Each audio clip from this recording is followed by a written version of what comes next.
shaqada guriga waxay tahay tii oo aniga adiga mid kale naagta ku soo dhoofisa shaqo mayna rabin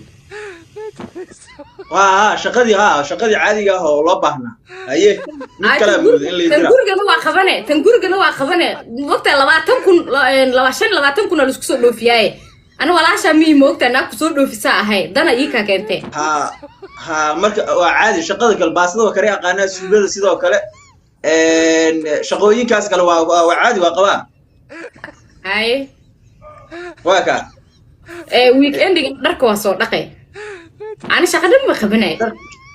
ukaada dharka qola dhaqayso loo geeymayo misaana dhaqa ma jirto abo meeshas Afrika la dhahaa meeshan Europe iyo America dharka adaa soo dhaqanayso weekendiga dharka dhan waa qaade qasaarada geeni waa soo dhaqay waa soo qalajinay qaanadooda ku soo celinay